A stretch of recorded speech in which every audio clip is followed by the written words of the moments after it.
Bonjour à toutes et à tous et bienvenue dans l'école du futur. Au programme aujourd'hui, il n'a que 17 ans, il est ukrainien, il a reçu le Global Student Prize en 2022 pour récompenser son drone détecteur de mines. Une très belle histoire, vous allez le voir, sur fond de guerre aussi, que nous allons découvrir dans cette émission dans un instant. Mais d'abord, elle a une idée derrière la tech, c'est Dorit Naon qui est avec nous aujourd'hui. Bonjour Dorit, de quoi allons-nous parler avec vous aujourd'hui ? Hello, aujourd'hui je vais donner des conseils aux salariés qui souffrent de harcèlement au travail. Et ben voilà, on voit ça dans un instant. Mais d'abord, c'est notre sujet du jour. À l'heure, vous le savez, où le thème de l'égalité femmes-hommes est plus que jamais d'actualité, la lutte contre les stéréotypes se joue-t-elle dès la petite enfance ? Et bien justement, pour beaucoup de professionnels, la réponse est oui. On va en parler avec nos invités du jour qui connaissent ce sujet par cœur. Je reçois aujourd'hui Gary Garnier. Bonjour Gary. Bonjour. Vous êtes le fondateur de la marque Kiddy Wolf. Et puis Ansel Schlupt. Bonjour Ansel. Bonjour. Vous êtes le fondateur de la marque Opi, de marque dont vous allez nous parler dans un instant, juste après le focus. C'est dans le pire qu'on peut parfois trouver le meilleur. Il n'a que 18 ans et pourtant son invention est déjà une source d'espoir en Ukraine. Focus aujourd'hui sur Igor Klimenko. C'est un jeune Ukrainien qui a reçu il y a quelques mois le Global Student Prize en 2022, un prix qui vient récompenser son drone détecteur de mines, rien que ça.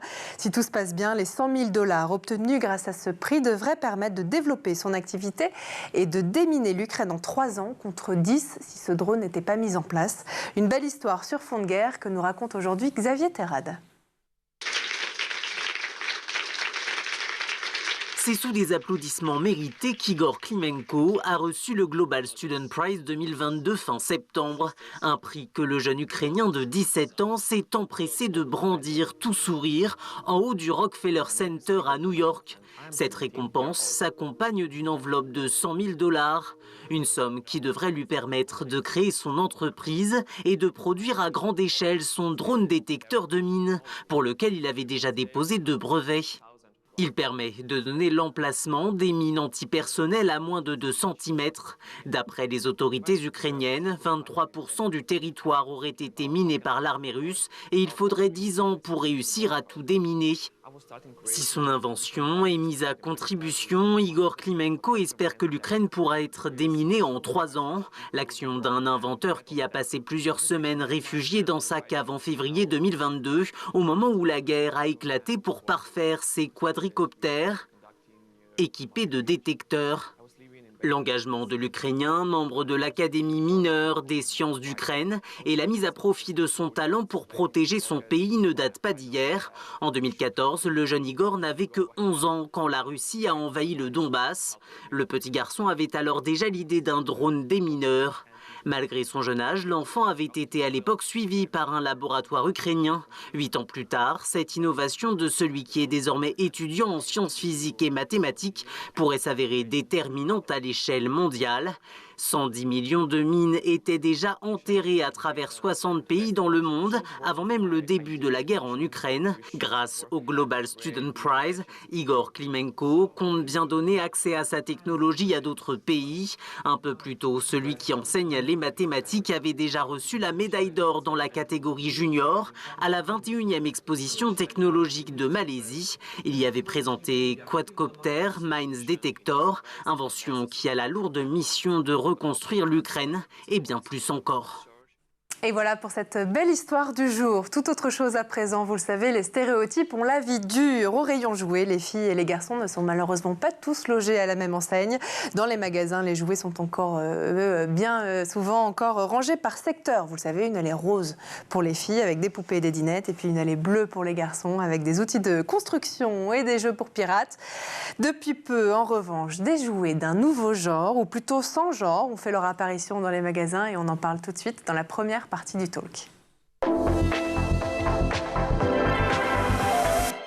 Et aujourd'hui, à nos côtés pour en parler, Gary Garnier, fondateur de la marque Kiddy Wolf, et Ansel Schlupt, le fondateur de la marque Opi. Alors si au 19e siècle, les jouets n'étaient pas spécifiquement genrés, on parle notamment des bilboquets, de la marelle, avec l'arrivée des jouets en masse et l'augmentation de la consommation, l'offre a totalement évolué. Vous faites tous les deux partie de ceux qui proposent aujourd'hui des jouets un petit peu différents puisqu'ils sont non-genrés. Est-ce que vous voulez bien nous raconter l'histoire de vos produits phares? Peut-être Gary avec Kiddy Wolf pour commencer? Oui, alors Kiddy Wolf a été créé il y a plus ou moins 3 ans. Et nous sommes des jeunes papas de Belgique. On a voulu un peu se reconstruire et recréer des jouets qui pouvaient intéresser nos enfants. Donc Nico et moi-même, on a des filles et des garçons. Moi j'ai 2 filles, lui le choix du roi, il a une fille garçon.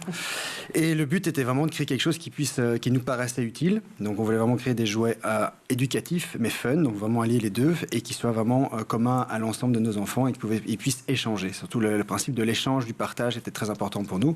Et donc mettre une couleur pour un sexe était assez rédhibitoire. Donc on est vraiment parti sur une couleur plutôt commune pour tout le monde. Merci. Ansel, c'est aussi le constat que vous avez fait quand vous avez créé cette marque Hopi? Oui, exactement.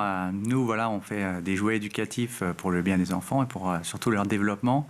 Mais ce qu'on aime chez Hopi, c'est surtout les jouets ouverts, les jouets libres qui permettent à l'enfant vraiment de développer sa créativité, de participer à son développement et en même temps de réinventer un peu la construction sans le mettre dans une case, sans jouer d'une manière genrée ou d'une couleur ou autre, et permettre aussi de se développer dans sa construction.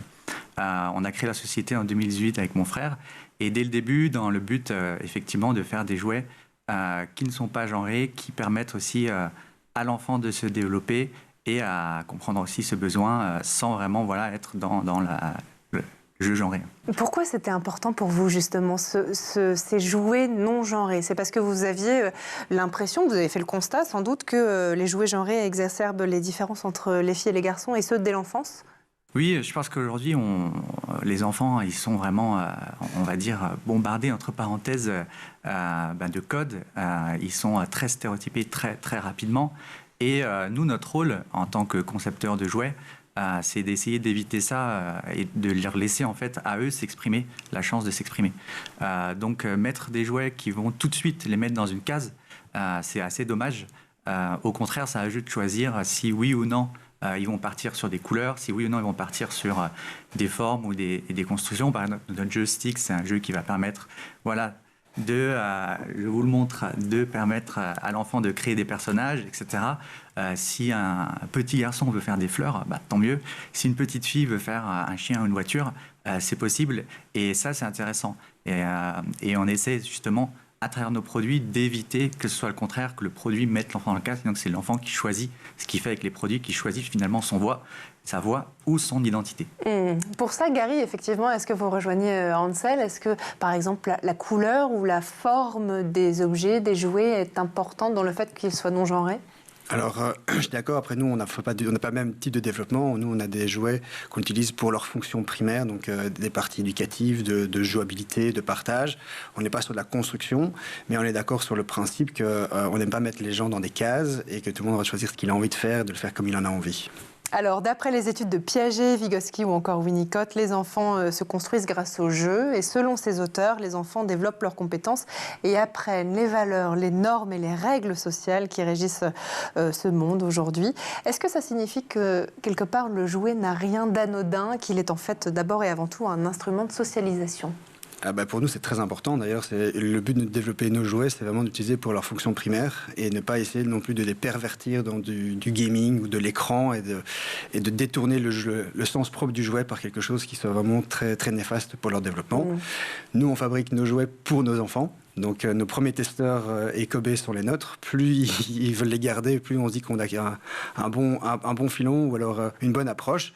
Et on veut généralement le bien pour ses propres enfants. Et donc tout ce qu'on développe pour nous, on le développe pour les autres aussi. Qu'est-ce qu'on peut trouver alors comme jouet type chez Kiddy Wolf? Par exemple, le Kiddy Wolf, on a une tablette rétroéclairée. Donc on n'est pas du tout sur une tablette comme un iPad ou autre. On est vraiment sur une approche rétroéclairée pour apprendre à écrire, dessiner et compter.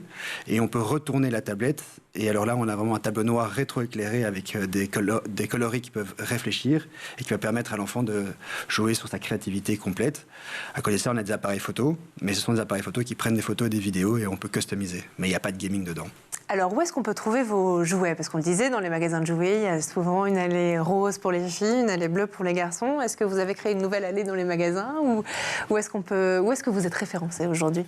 On a différents, bien sûr, revendeurs, marques ou voilà, enseignes. Effectivement, le placement dans le magasin, c'est assez important. Nous, on est dans le jeu de construction ou le jeu évolutif, mais il n'y a pas forcément aussi un problème de genre, mais parfois c'est aussi un problème d'âge. Trouver le bon âge, bon enfant, selon les développements. Chaque enfant a son développement, son identité, et ça aussi c'est une question assez complexe dans le positionnement en fait, du produit ou de sa jouabilité, effectivement. Vous avez fait aussi un travail quelque part pédagogique avec les équipes des magasins. On ne va pas citer de nom ni de marque, mais est-ce qu'au début, il y a aussi eu un travail de pédagogie auprès de ces secteurs-là qui vendent vos produits et qui ont dû s'habituer au fait de vendre à la fois à des jeunes filles et des jeunes garçons? Oui, je pense, on essaie en tout cas nous de tout de suite le dire, de se positionner sur le fait que c'est des jouets non genrés, c'est des jouets évolutifs qui peuvent fonctionner à une tranche d'âge mais qui peuvent fonctionner à une autre parce que l'enfant évolue, comme je disais, à sa manière, ça dépend de son contexte, avec qui il est, comment il se développe à l'école, comment il se développe à la maison, et ça nous paraît assez important à chaque fois dans les discussions avec nos partenaires d'essayer aussi d'expliquer cette démarche non genrée et de trouver un meilleur positionnement. Alors, on remarque, et ça c'est les études qui le montrent, Gary, les jouets de filles sont par ailleurs beaucoup plus coûteux. Il suggère aussi qu'on attend des filles qu'elles soignent la sphère domestique. Ces jouets sont donc rarement à leur avantage, les pauvres.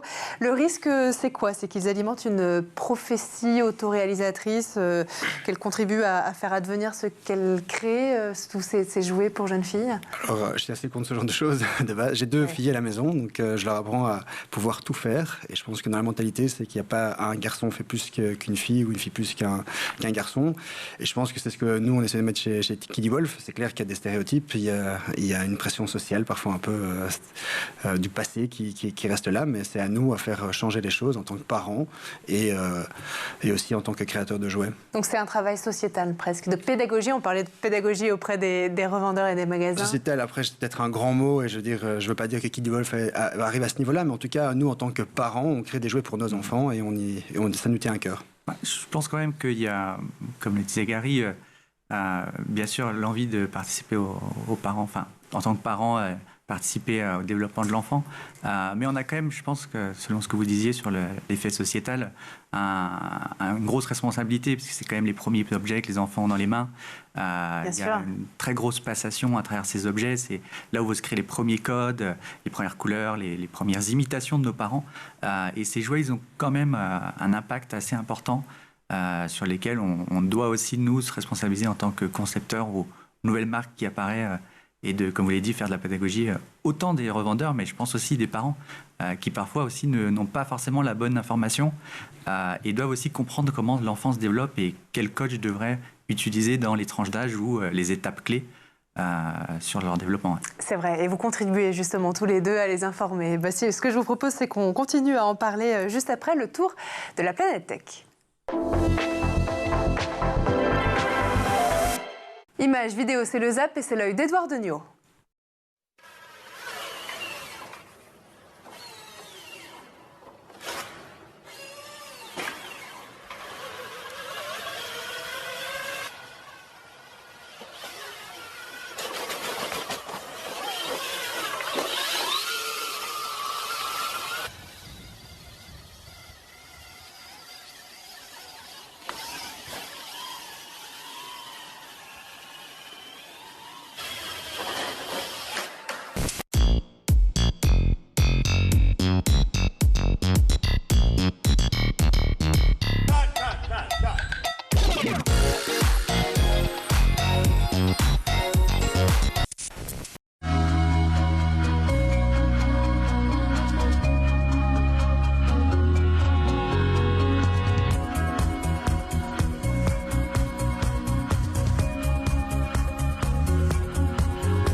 est de retour toujours dans l'école du futur sur le plateau et en compagnie de nos invités Gary Garnier, le fondateur de la marque Kiddy Wolf, et Ansel Schlupt, le fondateur de la marque Opi. Mais juste avant, messieurs, si vous le voulez bien, de reprendre nos discussions, on va laisser place à la chronique de Dorit Naon qui a une idée derrière la tech.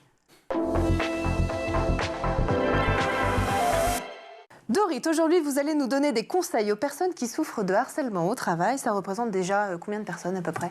On a 35% qui estiment avoir déjà été victimes de harcèlement au travail, dont 15% de façon répétée. C'est un sondage IFOP. Alors, on parle de quoi exactement quand on parle de harcèlement ? On parle de beaucoup de choses. On parle de harcèlement moral, on parle de harcèlement sexuel, de LGBT+ phobie aussi. Alors, je rappelle la définition du harcèlement sur le site du gouvernement. Le harcèlement moral se manifeste par des agissements répétés pouvant entraîner, pour la personne qui les subit, une dégradation de ses conditions de travail, pouvant aboutir à une atteinte à ses droits et à sa dignité, ou à une altération de sa santé physique et ou mentale, ou une menace pour son évolution professionnelle. Si vous êtes victime de harcèlement moral, vous pouvez bénéficier de la protection de la loi, que vous soyez salarié, stagiaire ou apprenti. Ces agissements sont interdits, même en l'absence de lien hiérarchique entre vous et l'auteur des faits. Le site du gouvernement donne un exemple, donc insultes régulières et répétées, communication ou messages téléphoniques intempestifs, réflexion déplacée vis-à-vis d'un genre, menace de licenciement ou retrait de mission. C'est une définition très complète. Alors, comment on explique cette crainte ou ce manque d'action des salariés face au harcèlement qu'ils peuvent subir ?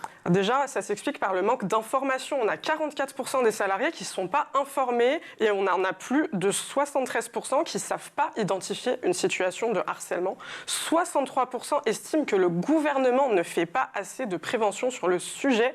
Il y a aussi la peur des représailles, la placardisation, des plannings pourris, du flicage et aussi, encore et toujours, le besoin de bosser, surtout malheureusement pour des mères seules au travail avec enfants. Moi, j'ai eu des collègues qui vivaient du harcèlement et quand je leur disais « mais tu devrais partir », elles me disaient « bah non, mais je suis seule et j'ai mon enfant à élever ». Donc voilà, c'est une réalité aussi. Alors, comment on s'en protège du harcèlement ?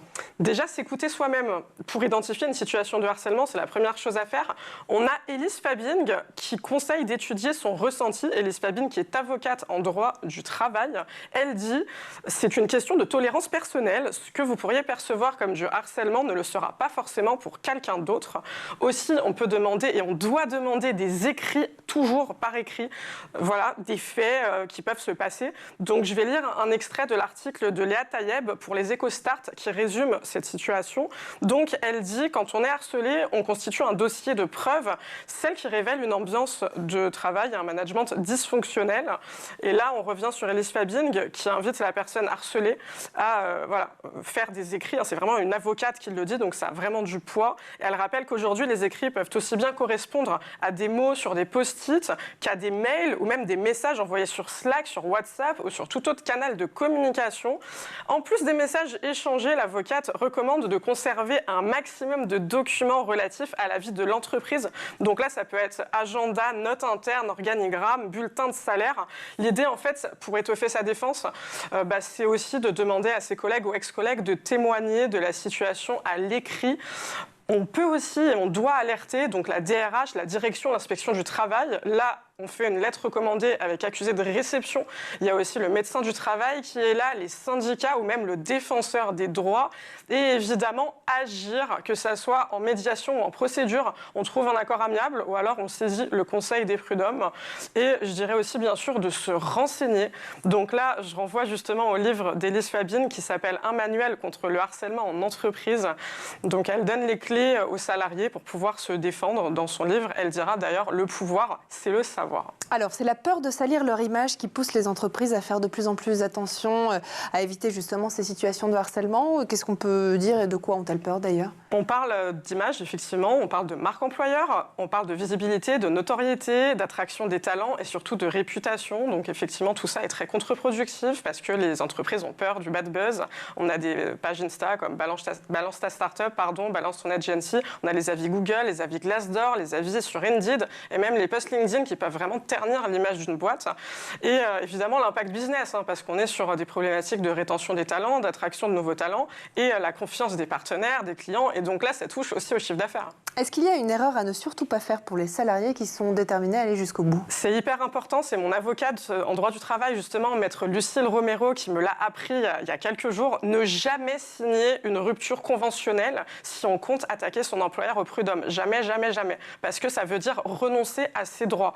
Donc voilà. Si vous estimez être victime de harcèlement, ou en tout cas si vous souhaitez revenir sur la relation contractuelle, donc des faits qui se sont passés à travers une procédure, ne jamais signer de rupture conventionnelle, parce que ça signifie vraiment renoncer à tous ses droits par rapport à des situations précédentes.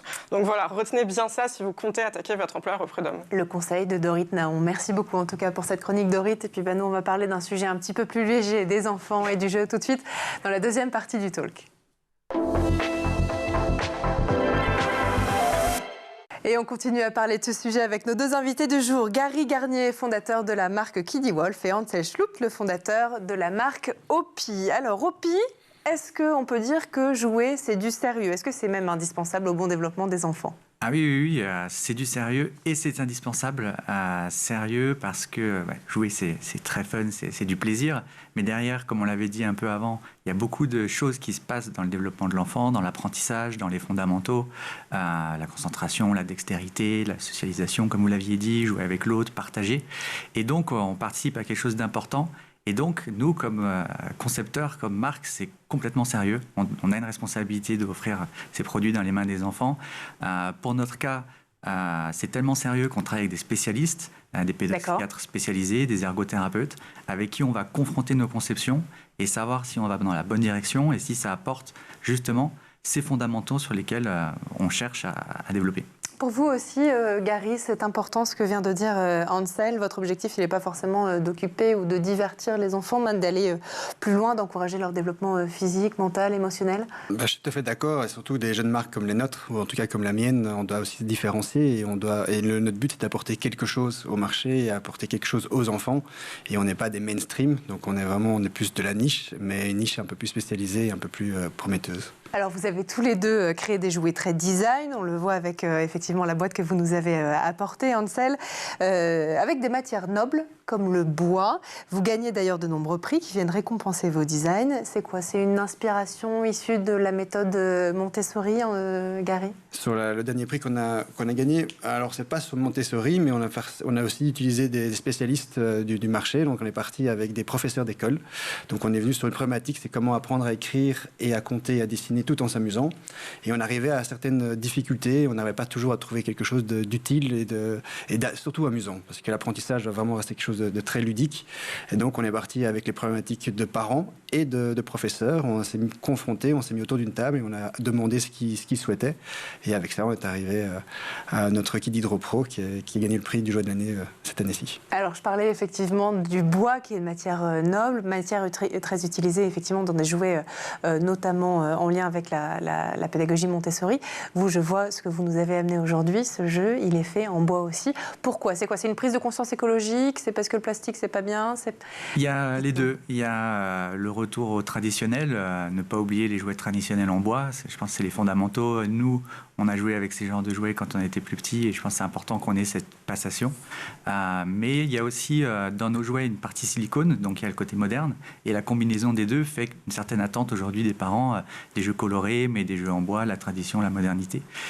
Mais surtout, après, dans notre design, on essaie aussi de répondre à des nouvelles utilisations. Le silicone va être antidérapant. Ça va permettre aux planchettes de tenir avec le bois, de créer des inclinaisons et de créer des constructions encore plus complètes, encore plus, on va dire, incroyables pour l'enfant et surtout pour lui ou elle, d'aller chercher plus de concentration, de dextérité, en fait, de développer aussi plus de compétences finalement. La motricité fine aussi, je pense que c'est important, j'imagine. Exactement. Développer l'appréhension de la main, le toucher, la perception tactile, toucher des différentes matières.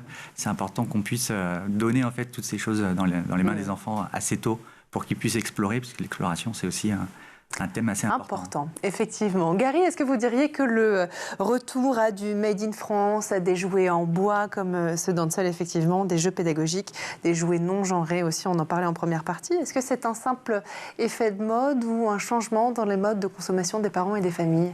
Alors, c'est pas qu'un effet de mode. Je pense qu'il y a une partie mode pour certaines entreprises, mais après, il y a vraiment, je pense, une sensibilisation des gens par rapport à ça. Et il faut essayer de trouver le juste milieu entre ce qui est possible et ce qui n'est pas possible de faire sur le marché en fonction du type de jouet qu'on va avoir. En quoi c'est important le design? Vous aussi, vous avez des jouets très design. On voit, j'ai vu des vidéos d'enfants les utiliser, qui ont les yeux émerveillés comme vos produits chez Hopi. Ansel, qu'est-ce qui fait que c'est important le design? Un jouet qui n'est pas design, l'enfant ne veut pas jouer avec? Alors ça, c'est surtout un parti pris, c'est notre parti pris à KidiWolf, c'est qu'on trouve que les jouets des enfants doivent s'intégrer à l'intérieur, dans notre quotidien, et il n'y a pas de raison que parce que c'est un enfant, on doit avoir quelque chose qui soit mal fini. On met autant d'ardeur à notre travail à développer un jouet de sa conception, de sa fonctionnalité, à son design, pour les enfants que pour les adultes. C'est l'avis que vous partagez aussi, Ansel? Oui, un produit qui traîne un jouet, mais qui est beau à la fois, c'est beaucoup mieux dans une chambre. Après, je partage effectivement le point de vue esthétique, mais aussi fonctionnel, puisque le design, c'est aussi répondre à des questionnements, à des usages. Et ça, c'est intéressant qu'on puisse, dans notre travail, autant KidiWolf ou Hopi, de répondre aux attentes des parents avec des questions d'éducation, des questions d'esthétique, des questions finalement aussi d'éco-responsabilité, par exemple, la durabilité des produits qui ne traînent pas non plus. Au bout de 10 mois, on va acheter un produit, on va en acheter un autre, et ça crée vraiment des cycles un peu compliqués, et d'aller dans ce sens pour les enfants. Oui. Je disais effectivement, je crois que la durée de vie d'un jouet, j'ai appris ça ce matin, c'est d'environ 9 à 10 mois, me semble-t-il, ce qui est assez effrayant, effectivement, parce qu'en termes de dureté, de durabilité, peut-être que le bois, entre autres, est important pour les parents quand ils font ces nouveaux achats. Oui, puis le silicone aussi, qui peut, se laver, aussi. mettre au lave-vaisselle, etc. On a fait une gamme de jouets de bain dans le passé qui s'appelle Flotte, qui est pour le coup Made in France. Et celle-ci, dans la collection des jouets de bain, il y a un très gros problème sur on va dire, l'éco-responsabilité, puisqu'ils durent très très peu de temps. Les produits vont moisir, on va les jeter, et du coup ça permet vraiment aux parents de toujours être dans le rachat. Nous, pour le coup, on peut les ouvrir, on peut les laver, et ça aussi c'est important dans la conception et dans le design aussi finalement. Vous parliez d'éducation aussi tout à l'heure, vous le savez, dans l'émission, c'est un sujet qui nous passionne, qui nous intéresse tous les jours. Est-ce que vous travaillez l'un ou l'autre avec l'éducation nationale, respectivement dans vos pays, Gary? Alors, nous, pas avec l'éducation nationale. Déjà, nous, on a une petite complexité, c'est les langues. Donc, on a vous avez plusieurs langues. Il y a plusieurs langues, donc on a plusieurs méthodologies. Tout n'est pas forcément commun. On essaie, nous, d'osciller entre les deux, d'avoir un tronc commun. Et donc, le dernier KidiDrawPro, on a travaillé avec les professeurs francophones et néerlandophones pour essayer de trouver quelque chose de commun à l'ensemble. Mais non, on n'a pas de contact avec le ministère de l'Éducation, par exemple, mais avec des spécialistes qui permettent de nous aider et nous conseiller. Éventuellement, peut-être un jour de rentrer dans les écoles, c'est tout ce qu'on vous souhaite en tout cas. C'est le but, mais on y arrive. Et vous, Ansel, est-ce que vous travaillez avec le ministère de l'Éducation nationale en France cette fois-ci? Je partage la même situation avec Gary. On travaille avec des spécialistes, pas directement avec le ministère. Par contre, nous, on a des revendeurs qui vendent nos produits à travers les écoles, à travers les bibliothèques, les centres spécialisés, les écoles maternelles, et qui permettent de faire de ces jouets des outils pour des ateliers autonomes, des ateliers en groupe, et d'activer les classes, et que ce soit aussi un outil pédagogique auprès finalement des professeurs. Est-ce que c'est pour ça que vous avez créé notamment, je lisais, un kit éducation, c'est ça, qui s'adresse à des structures cette fois-ci un peu plus spécialisées? Exactement, c'est un kit beaucoup plus gros, avec dedans des cartes, des modèles qui permettent aux enfants de choisir, comme je disais, de faire des ateliers en autonomie, que le professeur accompagne l'enfant, lui dit prends cette planchette, prends ce modèle, reproduit, et que l'enfant aussi lui viennent un peu chercher la solution. Et c'est assez incroyable parce qu'on a eu des retours même de professeurs qui utilisaient le produit et le jouet à leur manière. Ils ont commencé à faire des maths avec chaque partie du cône, à donner des nombres à chaque couleur. Et on a eu ces retours, et on a créé aussi un nouveau produit qui est sur des cartes logiques qui permettent justement ce retour d'expérience. Alors, à quelques semaines de Noël, il y a des habitudes qui ne se perdent pas. Par exemple, celle pour les enfants de s'appliquer à faire une liste Père Noël. Gary, quelles sont les grandes tendances, vos best-sellers, qui risquent bien de se retrouver dans la hotte du Père Noël cette année?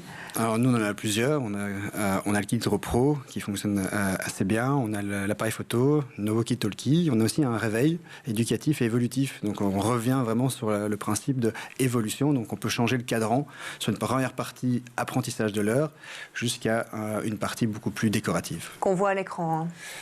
Qu'on voyait à l'écran. On voyait à l'écran. Donc, voilà. Merci. Et vous, Ansel, quels sont les grands best-sellers de cette année? On a toujours notre produit Pix, qui est quand même le produit phare de la marque.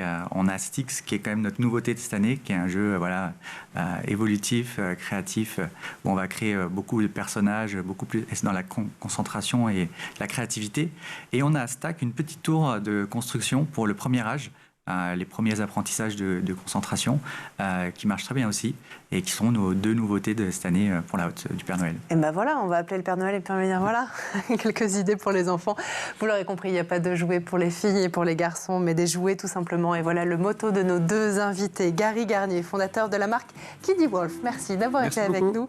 Ansel Schlup, fondateur de la marque Opi. Merci beaucoup. Merci beaucoup. Je vous remercie à tous les deux d'avoir été avec nous. Évidemment, on embrasse la Belgique aussi, et nos téléspectateurs belges. Merci à vous, notre chroniqueuse Dorit Naon, d'avoir été avec nous.